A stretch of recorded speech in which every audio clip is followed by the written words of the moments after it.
নমস্কার। আজ আমি নতুন ব্লগ বানালাম, জানি না আপনাদের কেমন লাগবে। আজ বছরের প্রথম দিন, 1 জানুয়ারি। সকাল সকাল ঘুম থেকে উঠে বাড়ির কাজকর্ম সব সেরে স্নান টান করে বেরিয়ে পড়েছিলাম পুজো দেওয়ার উদ্দেশ্যে, মা তারা ও ভৈরবী মায়ের মন্দির যাওয়ার জন্য। তারপর ছেলেকে স্কুলে দিয়ে ওখান থেকে আমরা গেলাম পুজো দিতে। এবার যাওয়ার সময় রাস্তায় দেখলাম বই মেলা বসেছে, খাবারের মেলাও বসবে কদিন পরে, কিন্তু বই মেলা একদিনও যাওয়া হলো না। আপনারা কে কে গেলেন একটু কমেন্টে জানাবেন।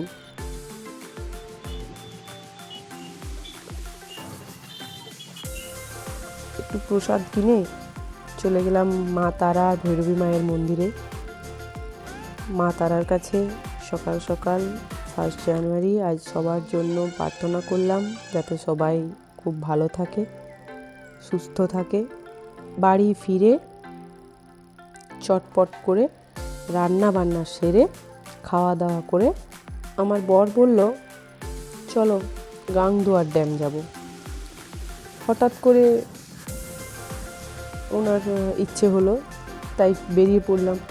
1 জানুয়ারি কোথাও একটু না গেলেও নয়, তাই চলে গেলাম গাংদুয়ার ড্যাম। ছেলে আবার গাড়িতে চাপলেই ঘুমিয়ে পড়ে। রাস্তায় যেতে যেতে রাস্তার দুপাশে সর্ষের ক্ষেতগুলো এত অসাধারণ লাগছিল, খুব ভালো লাগছিল দেখতে। আর দূরে ওই পাহাড়টা দেখতে পাচ্ছেন, ওটা হলো কোরর পাহাড়, আবার অনেকে তপোবন পাহাড়ও বলে। ওই পাহাড়ের ওপরে মা অন্নপূর্ণা মায়ের মন্দির আছে। আমার যাওয়া হয়নি যদিও, কিন্তু শুনেছি। রাস্তার থেকেই এত দারুণ লাগছিল, জুতো পড়ে গেছে।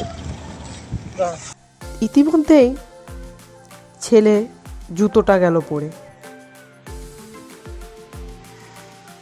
ও শেষে ওখানে যেয়ে পৌঁছলাম। সূর্য তখন অস্ত যাবে এরকম সময়।